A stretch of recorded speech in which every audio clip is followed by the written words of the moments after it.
Welcome back to the Manage to Win podcast today. I've got a conversation with Tim Lupinacci. He is the CEO of Baker Donelson. They're a huge legal firm, but we're going to talk about leadership. Before we get there, we're going to talk about Habitly. Just to remind you, Habitly sponsors the podcast. You can learn great soft skills at Habitly to help you advance in your career, get along better with people, quite frankly, enjoy your personal life more. Check it out free for 7 days. Habitly.com. You cannot go wrong. Now, our guest today, Tim, is a self-professed leadership junkie. So he's got some good leadership tips for us. But what's really interesting to me is he has recently started a nonprofit called Everybody Leads. Because Tim believes, like I do, that title doesn't mean you're a leader. We have some people with leadership titles and they're lousy leaders, okay? But we have a lot of people who don't have a leadership title at all, and they are leaders in our organization. They are making things happen. And Everybody Leads is focused on empowering individuals in underserved communities with some basic leadership skills and confidence to really break out of wherever they're coming from, whether it's a good place and they want to get to the next place, or whether it's from a lot of trauma where life's been difficult and they want to get somewhere healthy. Everybody Leads is some tools for them to get there. Tim has some great comments, great tips for us. Let's dive in.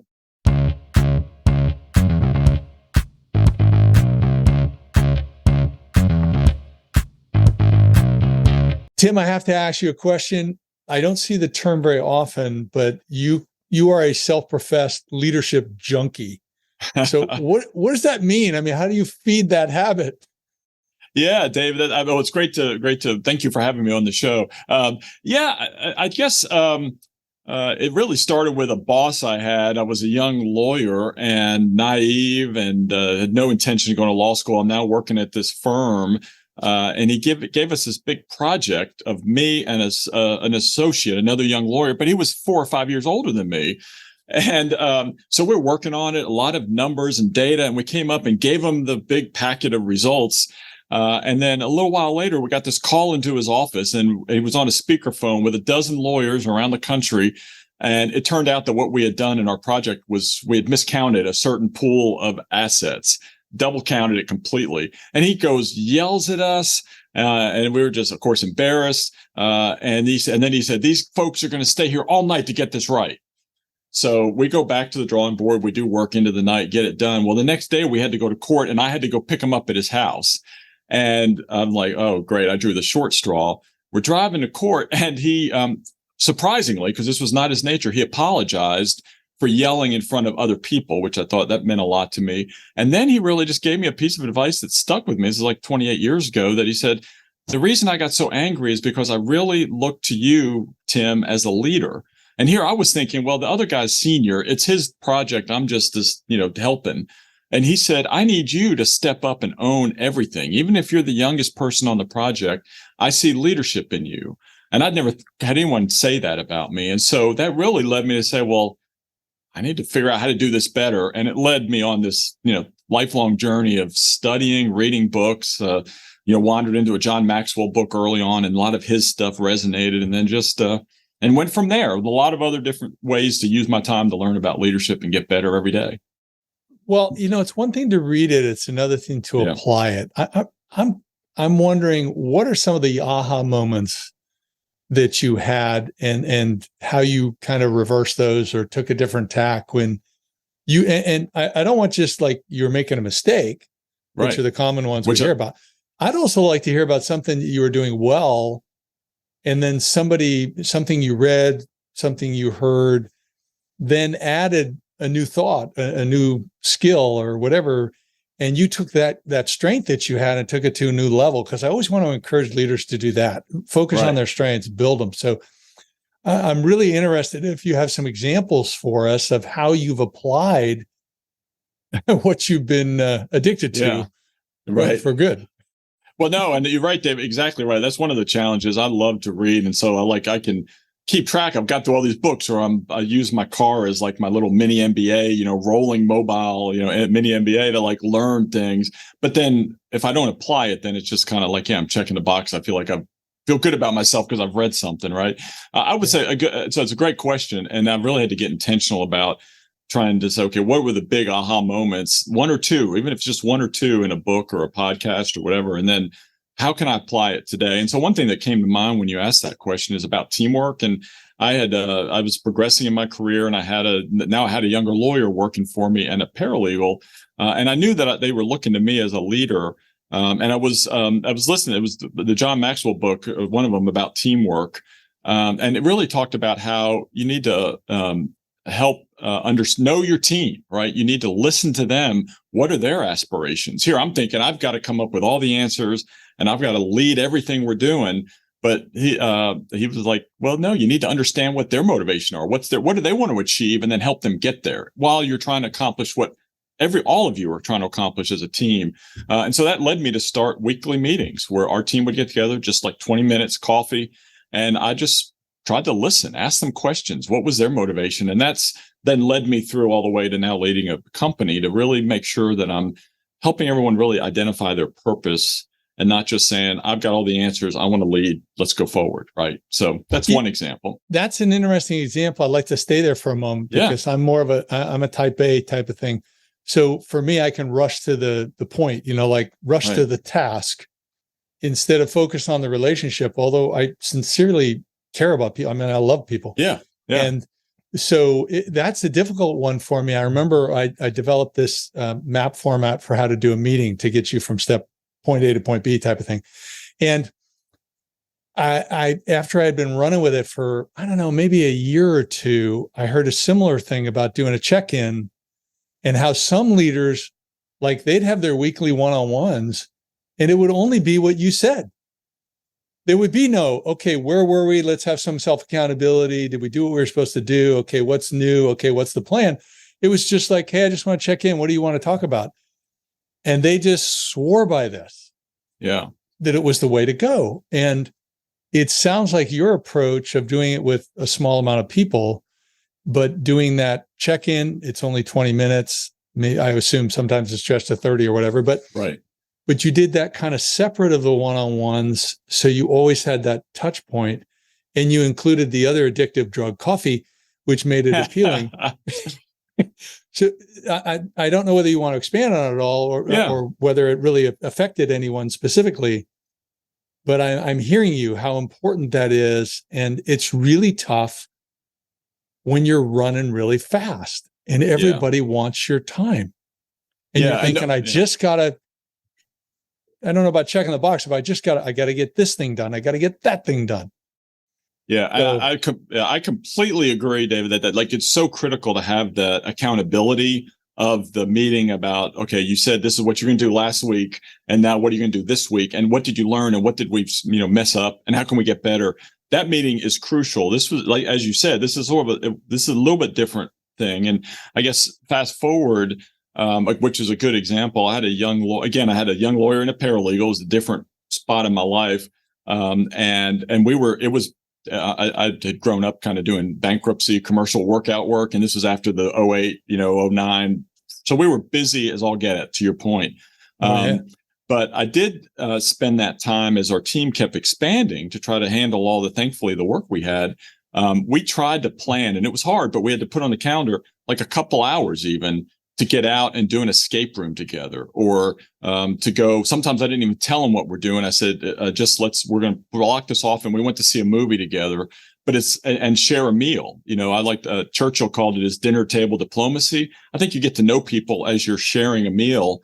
And so, there was a 20-minute, 30-minute with coffee. But I think just that's the way that you connect. And now that young lawyer, is now one of our most productive equity partners at the firm I'm at. And he grew and now he's leading a group, and it's funny to watch him do some things. He sent an email the other day to this whole group he leads. And I said, that's a really powerful email. And he said, well, I learned from you, but I mean, that's what you do it for, right? I mean, So anyway, I think it's both those types of meetings, but I think they both have a very important purpose.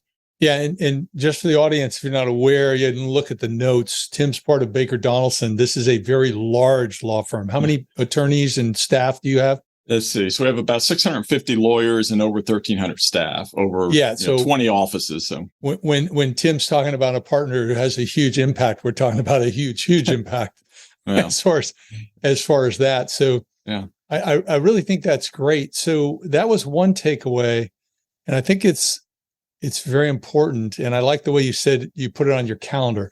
What's maybe another takeaway from this addiction where you're pumping yourself up with this different info? What's another big one that you think's been a big effect?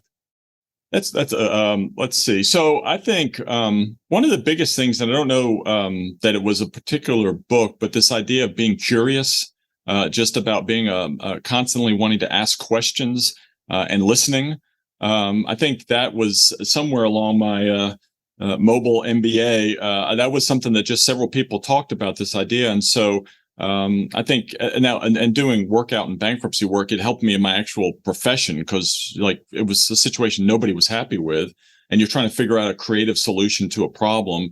And I think that idea of just being curious is something that I learned and then applied. And it's the same thing when I got named to be CEO of the firm. I had a 6-month transition period. I went to all our offices and did town halls and just asked questions. Like, where do you want this firm to go? What do you see? What are things we could do better?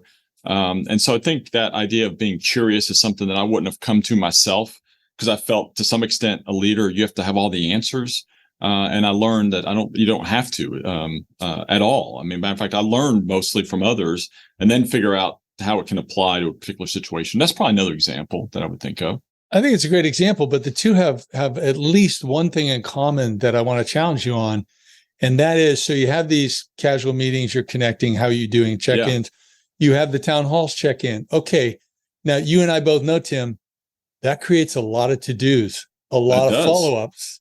Okay. So how do you make certain that you get back, and not just one time, some of those require multiple follow-ups, and maybe you delegate those, but how do you make certain that you're doing that? Because otherwise it's kind of like with politician that shows up in town and we never see him again type of thing. Well, it's vital. And I absolutely had to learn that. I'd learned it through some hard knocks earlier in my career of that. But I came back with page after page of notes because the firm had been kind of plateaued for a while. So people had all kinds of ideas about what to do now, right?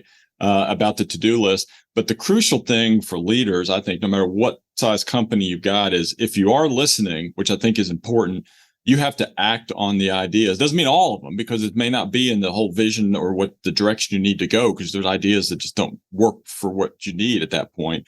But I do think acting on the ones that will help you get better. I mean, listening and recognizing you have a shortcoming as a company or even as a leader that you can take action to get better at. So you do have to show some improvement, or else you're exactly right. It's just like a politician promising things. And actually, with the volume of that was happening, it led us to create this idea, because I'm a coach who had suggested this, of coming up with a chief of staff position. And it was one that law firms had traditionally not had, but he worked mostly with businesses. And I know some of that's the scaling of the business to get to that point, but it was someone who could execute. So I come back with my notes, we sit down, I go through them all. She helped sort through it and keep track of the ones that we're actually now trying to make progress on, because you're exactly right. I mean, it could just be overwhelming. And so that's one way that I was able to do it. It's so vital that you got to act, right? Because you don't do that, then they just stop telling you. They don't care. They don't listen to you because they don't think you're listening to them. So. Yeah. And have you found what I found, that really the number one, the important thing is they want to feel that you listened. But number two, and it's a little different, they want to know that they were heard. Mm-hmm. So you even getting back and saying, I appreciate this idea. I don't think it fits right now, but keep thinking, or something like that is so important. You don't just cherry pick and don't respond. Oh, well, they're not a top performer, I won't respond to them, or I don't relate to them as well, or I didn't like their idea. But have you found the same type of thing? Absolutely. And I think you're right. That's the way that to become more, to get more buy-in of your colleagues. And I totally agree. There is a certain thing, whether it's a top performer or your, most valuable employee for whatever metric you do. You're spending a lot of time with them and listening to them, but it's vital to listen to the receptionist, to me, because they're seeing things. I talk in our firm all the time that, everybody is a leader, whether, you may not have a title, but you've got your area that you're impacting others, whether it's at the firm or in your community or whatever. And so their voice is important. And if I say that and don't listen and then get back to them, even if I doesn't, like you said, as it doesn't work that time, it may not be the thing we need to do, but just to let them know I did listen, I looked at it, but this is really the direction we need to go at this point. Because you can lose all credibility, and if you don't do that. So I totally agree, Dave. Yeah, it was one of Pat Lencioni's recent books where the receptionist was the tipping point. Yeah, it was about. I remember that with the ideal team player or whatever. Yeah, that one, or well, the one I most recently was it okay? Because I know Working Genius was one that I just read too, and I know there was that was another one where the particular skill set helps you be the person that gets you over the line, right? But yes, but that concept. Yeah, the ideal team player spotted the poser in the interviews by the way he behaved as he was waiting or whatever, or the way he treated her. Right. I was like, whoa, right. Oh, yes. We're making the wrong decision here. Yeah. Okay. Well, Tim, I want to move to really why I have you on the show. Sure. Because you have started a nonprofit that is doing something that I firmly believe it's called Everybody Leads. And I would really like you to talk about that. What led you to do that? What's the nonprofit doing? And what's the vision there? Yeah, so I could talk a lot about the vision and how I got there. It's actually, what that proverbial, overused trope about it's the building the plane while I'm flying it. But because we are launching the nonprofit and getting the website up and running. So because of my, somebody showed interest in me to say I was a leader when I was just a young lawyer and I didn't think of myself as a leader. I really have built this fundamental belief that everyone leads in different roles that you're in. And it can be as a parent, as a spouse, or in your church group, synagogue group, anyway, at your office. And some of the most effective leaders at our firm are people that don't have titles because they're impacting people. So that is something that I just fundamentally believe and talk about a lot. And then I've also had this thread in my life of just really wanting to change the world. And I realized early on that I probably never will change. I read this, I probably never change the capital W world, but I can change the lowercase w world, which is the people I interact with. And as I looked around, and particularly in the community, it just felt like a lot of our underserved communities, and I'll unpack a little bit what I mean by that, is that they may not have the best opportunities to be told that they're a leader, that they have that confidence in themselves that they can be, and some of the skills. And some of that came from, we partner with some homeless organizations in our footprint, and they're doing a lot of great work teaching basic life skills, like how to get a driver's license, how to get some skills to get a job. And so I was exploring with some of them, what are some of like the basic life skill 2.0 things. And they're thinking like, well, once you get a job, there's all this conflict resolution that you have to work through, a lot of basic, leadership principles. So I kind of married that all together as I'm thinking about, the next decade of my life and loving what I'm doing, leading the firm, but what's next and how can I give back? And so it really landed on this idea of, can we build some basic leadership training to come alongside other organizations to help just teach basic leadership in areas like underserved communities. Like I know I've done some stuff with some folks that are incarcerated in prison and that are, looking to work to get out. Can they be encouraged in growing as a leader? Or as I said, with some organizations that are helping move people off the streets, some underprivileged teens, maybe inner city teens. So we're still finalizing that, but we've got a manual of basic teachings. And the concept is, I'd go in and just try to come alongside other organizations and help with some of this. So this is really near and dear to my heart. I mean, I've said on too many podcasts that, where would our nation be today if we taught soft skills, if we taught leadership, conflict resolution, conflict avoidance, behavioral traits, how to set goals and achieve them, how to run meetings. That's another one we were alluding to earlier. It sounds minor, but how to be a team player, how to work on a team. It doesn't mean you just let the superstar run with everything. You have your part to play. All these different pieces, if we taught that in our schools, instead of a lot of the stuff we are teaching, we would have and we also taught civics. I believe that's important. Where did the nation come from? Right. What truly does the Constitution say? How do we live by it? Respect for authority. And the respect for authority means we hold them accountable too when they're violating the law. So where is this going? So you've mentioned you're putting the wheels on the car as it's racing along. Where are you today? What types of groups? What type of groups are you working with? So one of the first ones is I had the benefit of going with a friend of mine who does monthly leadership type lessons at San Quentin Prison, which I'm sorry. was yes. I laughed because I did a year of cell-to-cell ministry in San Quentin Prison.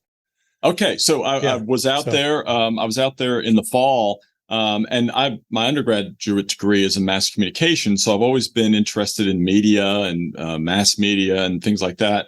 And so while I was doing the tour of the prison and before I sat in to his lesson and how he kind of did that, I met the group that is working. They have as you probably know, if you've been in there, they've got a newspaper that goes out, periodical that goes out monthly to the whole California prison system that they produce there. And they also now have a video production company. And so I connected with some of the folks that were working on the video content just because of my background. And so I have kept in touch with them. They get an opportunity every once in a while to make calls. I'll get a call and I see the San Francisco and I think, okay, that's my guys. So anyway, I'm going to go back in March and do some leadership training under this basic training manual that I'm working on about everybody leads to that small team, which is like 5 or 6 individuals. And as they're trying to figure out how can they work together as a team and things like that. So that's one of the first aspects, and where that goes from there probably will include some virtual, because it's like my vision is 6 hour and a half long trainings. So I do the first one in person, maybe do a couple virtual, and then come back and maybe have like a graduation once we get through the rest of it. So that's one thing that's working. And then, interestingly enough, as I've shared this, the Salvation Army, I know we all think of them as the ringing the bells, on the corner, getting some but they said they thought this would be really helpful for their leadership team, which I had not thought about. And they're serving the inner city, serving a lot of inner city underserved communities. And so I'm talking to them about doing some leadership with their leadership team. And then I mentioned there's a homeless organization we're working with, an amazing organization called City Refuge in Atlanta. And they've talked about me coming in and teaching some leadership skills. So those are just some pictures of what I think over the next couple of months is going to look like. Yeah, I mean, that sounds really interesting. And would be happy to collaborate with you on any of the materials I've developed. If you would like to take a look at them, you may be far above me, but they're very solid as far as what I've developed, and be happy to support your efforts. I think this is critical. You talk about prisons now. When I was in San Quentin, that was back in 1981, 82, many moons ago. But, there's not a focus on rehabilitation. There's a focus on restitution, lock them up. Don't think about it. And then when they're done with their time, give them $200 at the gate and tell them not to come back. Right. It's not a good plan. Right. So even back then, there were some efforts made to engage people, primarily by the chaplain and things that he was doing. But there were some other groups in there. And I think if you can teach those things, it's great. I think that'll be fabulous. Well, and I appreciate, first of all, absolutely would I've been on Habitly website and found that the content's really very beneficial and helpful. So I would like to talk about that working together. Happy to work with you. But that was the thing that was a little bit eye-opening to me, because when I went out there, to be honest, I was thinking, well, this is a great opportunity. I'm going to be inside a prison, and I didn't know what to expect. And that was the biggest surprise to me, was a lot of efforts being done at San Quentin to rehabilitate and to have people, individual inmates, when they are released, that they're not coming bouncing right back, right? And so give them the life skills. And there are other organizations working and doing computer training and things like that. It was really fascinating and eye-opening to me. So I completely agree, and I applaud your efforts 30 years ago, really putting some seeds down there. Well, I barely did anything. There was a phenomenal chaplain, Harry Howard, back then, and he was totally dedicated to the inmates, and gave his life until he could do no more.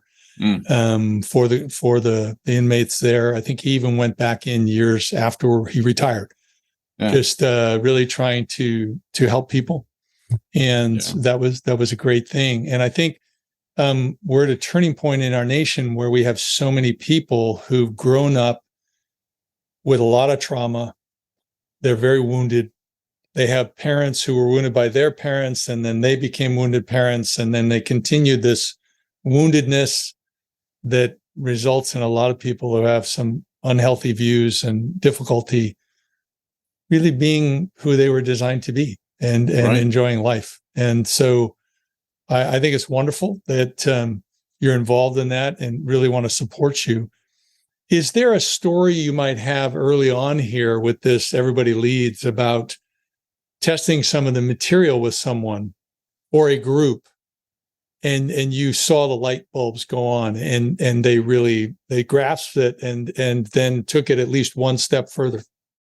Yeah, and I think because a lot of the content is built over the life's journey of what I've done, right? A lot of the current content. And so one thing, when I became the managing shareholder of the Birmingham office, which was about 15 years ago now, this office had just merged into the bigger Baker Donelson firm. And I was not at this office when it merged in, but I got here and there was a lot of uncertainty about who is Baker Donelson, and certainly in the state, and who are we as an office. We've had this identity before. Now it's this bigger firm. And so I did what I talked about earlier. I went around, I had individual meetings with people, listening to them.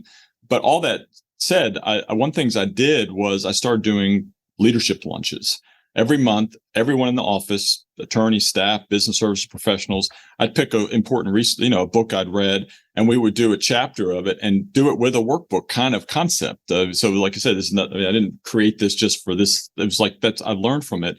And our office, by doing that, I think it just built camaraderie together. The folks that did it wasn't mandatory, but the folks that did it, I think, would say they got a lot of value out of it. But then it helped bond the office together, and we were able to grow and become more engaged in the community. We figured out what our identity wanted to be in the community. We went back to some of the legacy of the Birmingham office that had been very involved even in the civil rights movement, and how could we reconnect with that original, kind of purpose. And so I would say that that's an example of why I think this works, right? The content of things like teamwork and having disciplines and habits, building those daily disciplines that help you then accomplish things. And so we have people today who are now in much improved or not improved. We have people who have grown in their own journey of leadership and titles, even, who started maybe at the lowest levels of the office as you look at rank, which I don't look at, but I mean, and been able to progress and from some of that they learned. So I think that's just an example of how, if you're focused on it and you're executing on it and you're holding each other accountable. I mean, the workbook meant they had to come back with some stuff done in between the sessions. I think it works. So, yeah, I think that's really key, whether you're doing that during the lessons where you're training and testing. I call it train and test. Yeah, where you're doing that. And if you slow it down a bit, so I love the workbook concept, where you might really teach one thing thoroughly. Right. But then you might take not a week, you might take a month, you might take 2 months or longer, and just say, okay, let's implement this, because the concepts can be easy enough to understand, but it's like learning to walk differently. Right.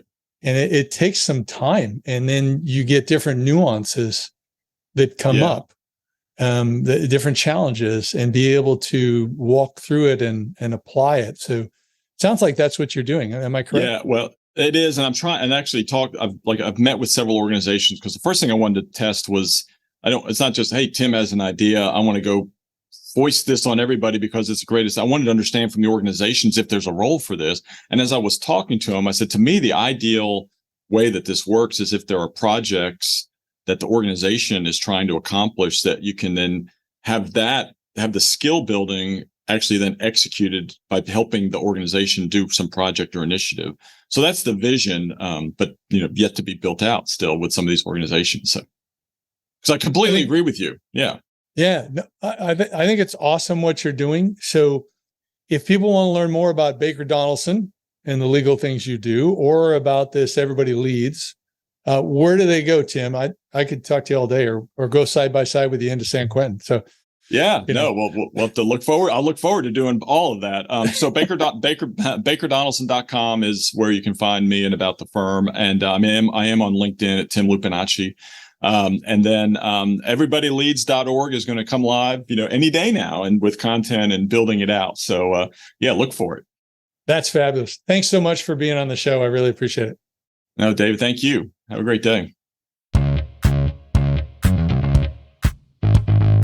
Thank you very much for joining us for this podcast. I could have kept talking with Tim. And by the way, I want to make it clear, when I said I'll meet him at San Quentin to go in with him, I plan to come out the same day. I want to make certain that's clear. I hope you got the humor there. This was a good conversation. I think you got some good things from it. If you enjoyed it, please leave us a comment, leave us a rating, subscribe, recommend it to somebody else. That would all be great. Don't forget Habitly.com. Hey, you want to be the best you? Habitly.com. It's easy. It's cheap. Get together with a team. Change your life, help others change theirs, improve theirs. Go after it. You can get there. I want you to stay tuned also. We got more great guests coming, but bye for now.